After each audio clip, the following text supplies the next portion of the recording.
Hi, this is Cynthia Ortiz. It is 6:36 p.m. on the 16th of November. This is the podcast 2 now from the Charles Perry Stalker podcast. Use allegedly, we assert the but-for standard and the reasonable person standard, but for Mr. Perry's constant terrorization, torment, torture, unwanted contact, stalking, harassment, voyeurism, hacking, we wouldn't have to do these, would we? Continually trying to cause a problem.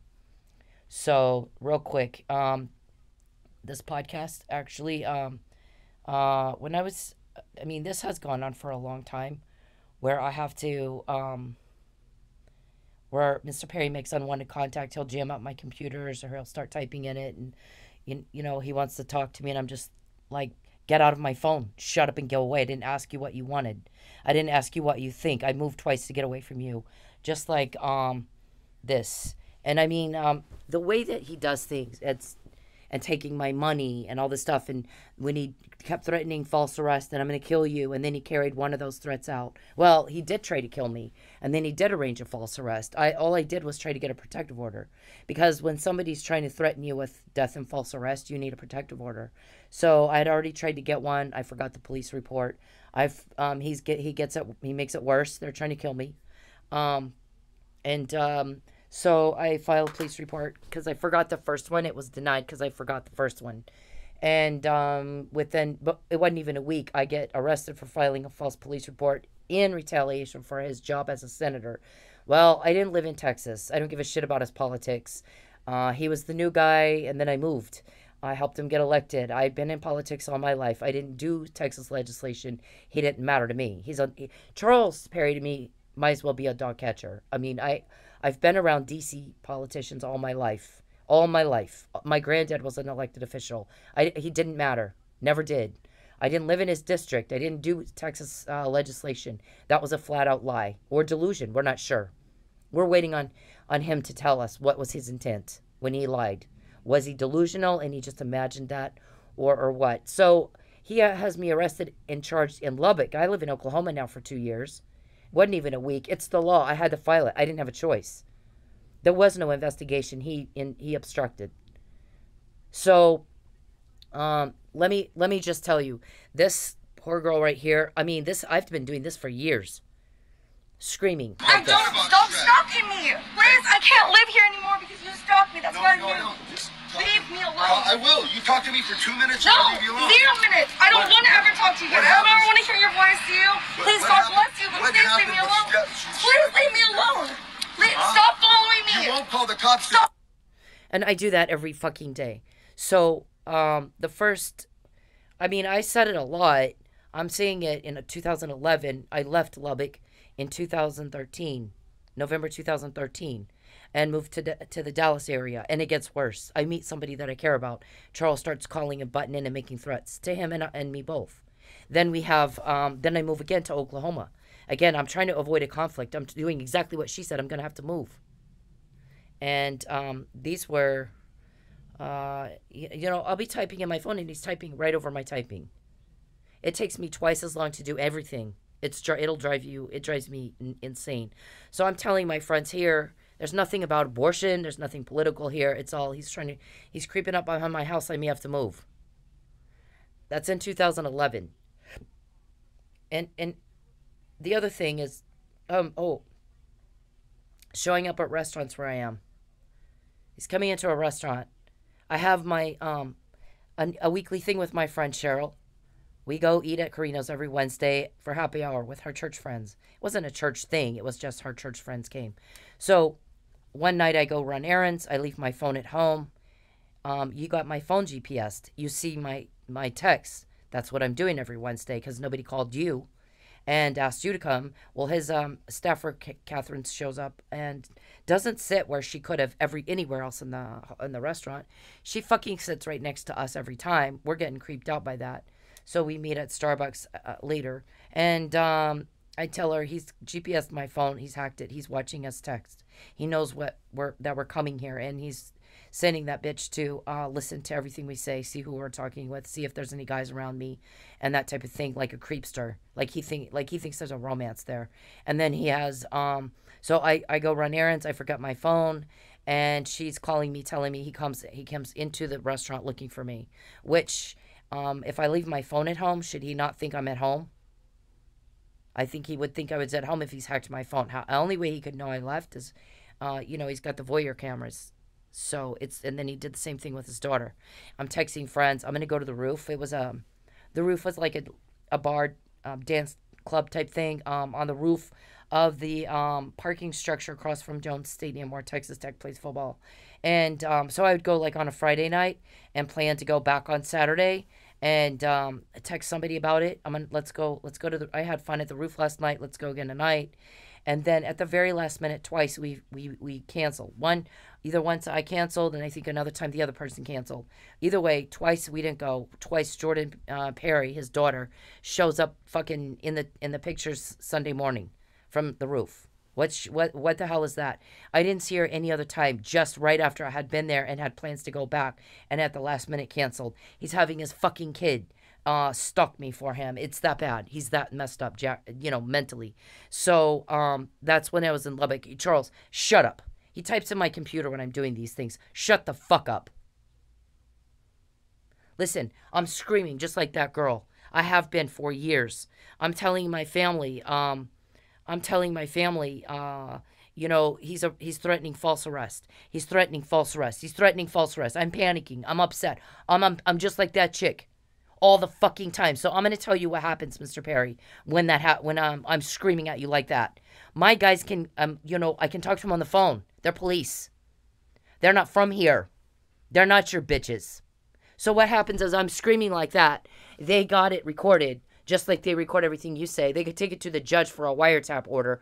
Our shrink goes in and talks about what mental crazy you must have that makes you want to terrorize a woman like that every day, all day long.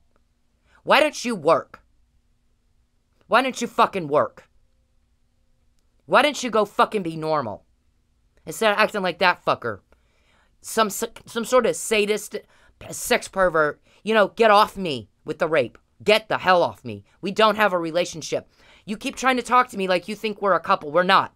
I don't care what you have to say. I don't. I said leave me alone. I said fuck off. And I've said that and screamed that and said it and screamed it for years. Get out. Shut up. Get out. You don't mean anything to me at all.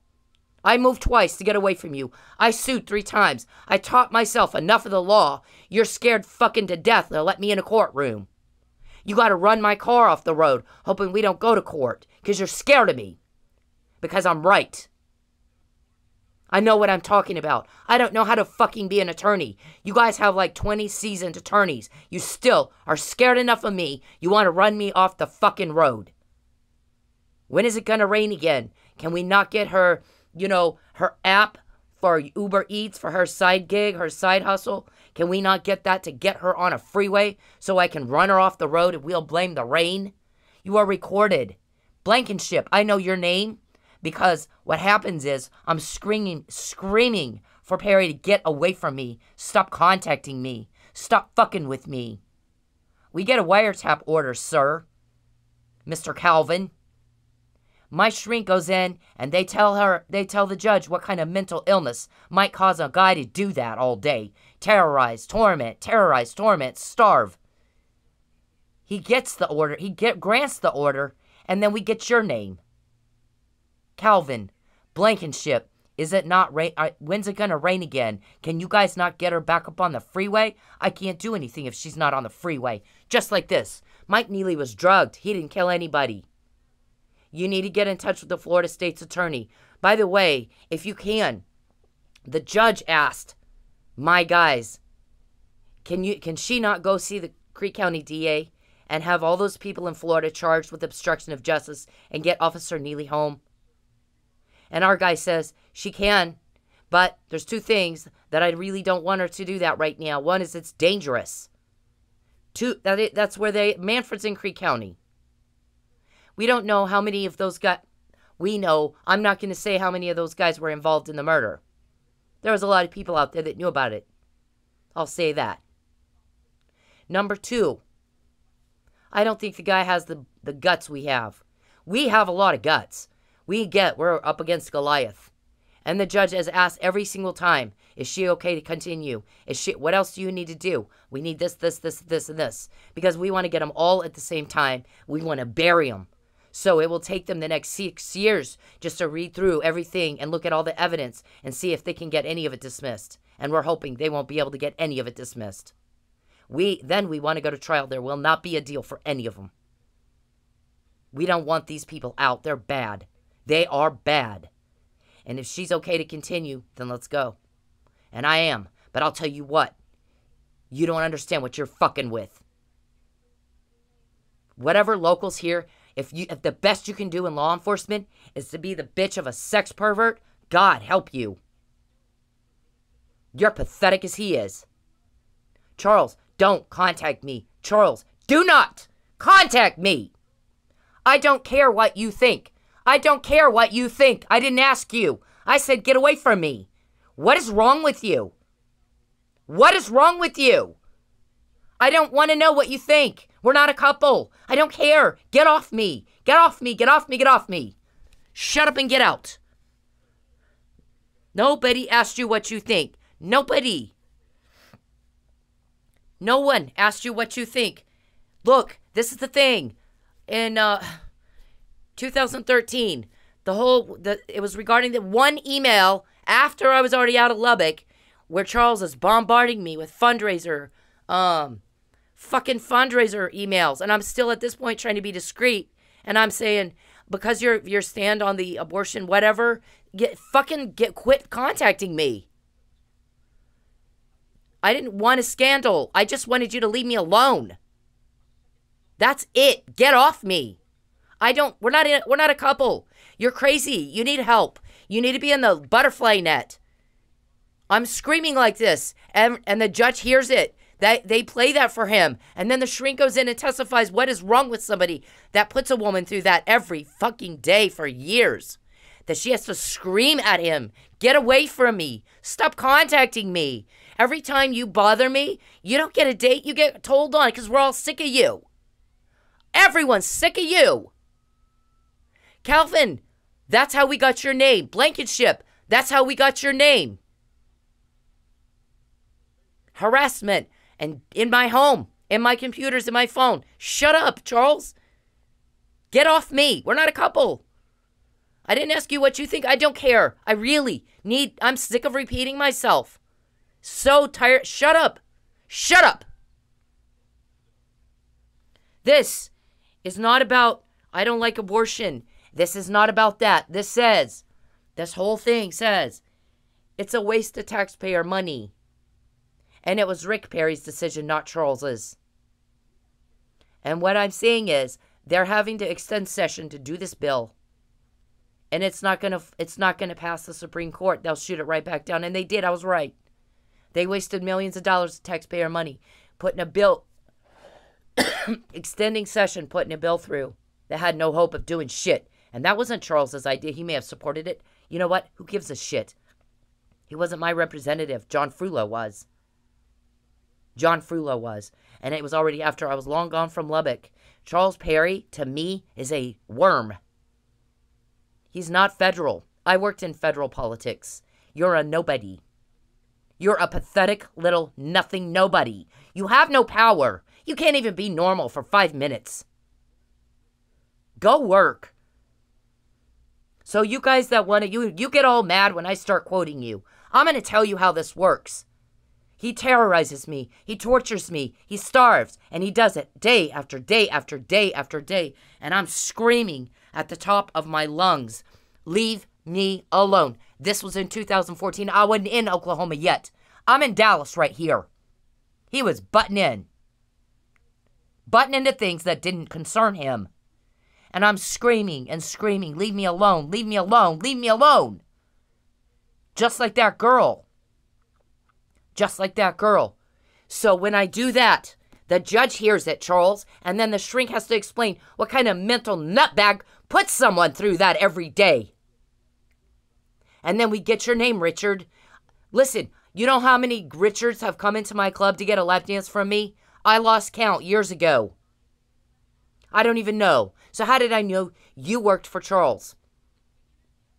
How do I know which one? works for Charles and which ones are just Richard? How do you think I know that? You know, we get a wiretap order or something. They don't always tell me exactly what the order says. But out of that, because bitch won't stop tormenting and torturing and terrorizing. And when I say shut up and get out, he won't shut up and get out. And the judge hears that. It gets all disturbed. It disturbs people. Listen, weird guy, it's disturbing that you put me through that all the time. Every fucking day. And then you go jack off. Guess what? Everybody else just wants to barf. You're a monster.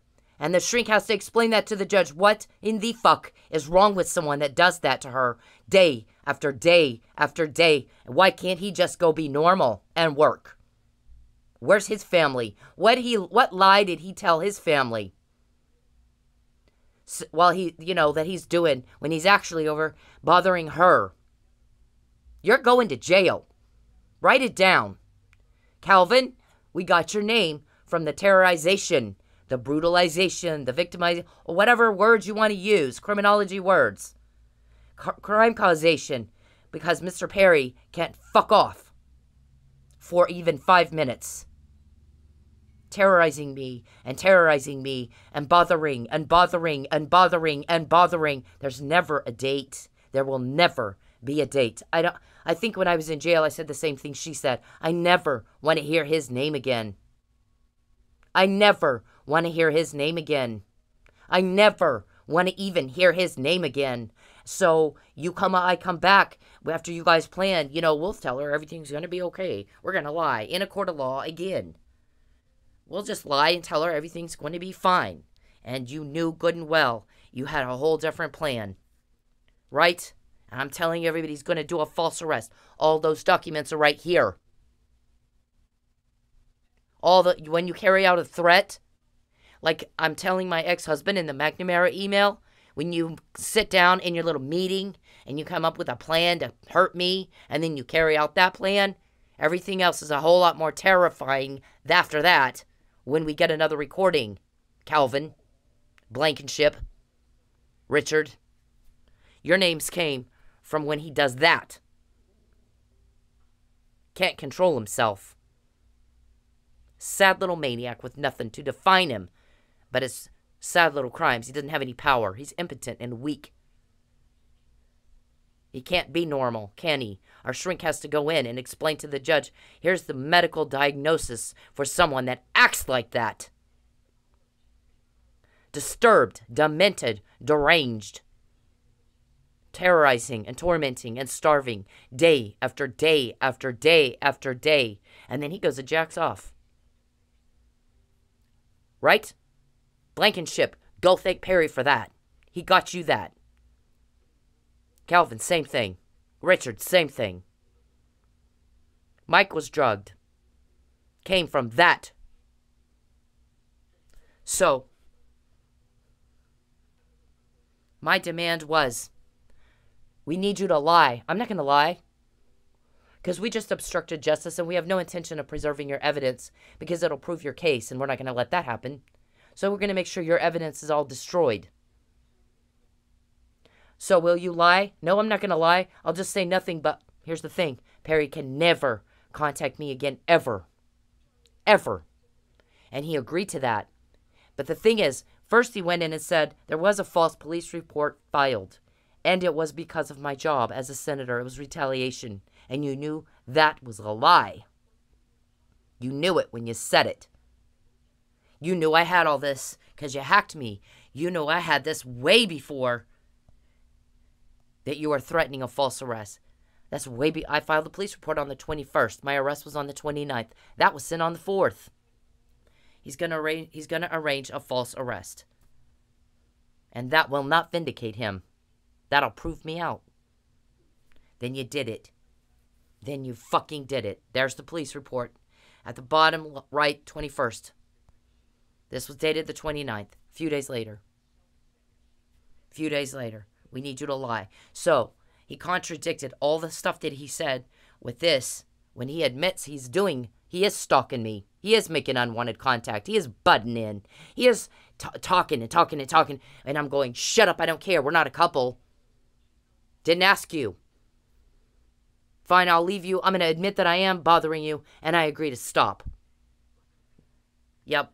And then, see, the detective didn't even call me back till the 15th. I'm sitting in jail already. But then they had a plan. We're going to send her home, make sure think everything's okay. We're going to harass the shit out of her. And when she complains about it, we'll claim she's harassing us. And then you actually did that too. In my civil lawsuit. I'm not an attorney. I have no idea how the fuck to sue anybody. But apparently I did well enough you won't let me in court. Everybody's pissed about that too. You got one judge looking at all this, Charles. You think he can't tell that you guys did a little some judicial bribery or something? Somebody got a little something. And while you're planning all this, Justice Scalia, who just so happens to be in West Texas, dies. And William O'Ritchie's going, gosh, procedures weren't followed in Texas as they would have been in D.C. had he died in D.C. Stop contacting me, Charles. Stop. Okay, so when I'm starting to quote you guys verbatim and you get all pissed about it, go thank Charles. Because what's happening is I'm screaming and yelling and screaming at the top of my lungs. Shut up and get out of my life. Get out of my life. Get your cameras out of my life. Get out of my phone. Get out of my computer. Get off me, rapist. Get off me. It's like rape. It's like rape. Get off me. Get out. Screaming like that girl. And then they play that for the judge. And then the shrink has to explain what mental illness would make somebody terrorize somebody like that every day. And so guess what we get out of that? Can we not get her on the freeway? Can we not get her to the dealership? Calvin's name, Blankenship's name, Richard's name. The Richard, not just some random Richard. I met a lot of Richards. So what, before you get pissed off at me, why don't you go see the cause of the problem? I'm not causing the problem. I'm trying to stop the problem. The cause is Charles. He just bothers and bothers and bothers and bothers and bothers and will not just go fucking work like everybody else. Go thank him. Go thank him. Because the judge heard me screaming at him. Same way that girl's screaming at that man. Get away from me. I don't want to even hear your name. Get away from me. Act like a grown-ass man. Get away from me. I don't want to hear it anymore, Charles. We're not a couple. I don't want to hear from you ever again. We're not a couple. I don't really care. I don't care. I don't care. I don't care what you have to say. I didn't ask you. Get off me. I don't care. Stop contacting me. Stop it.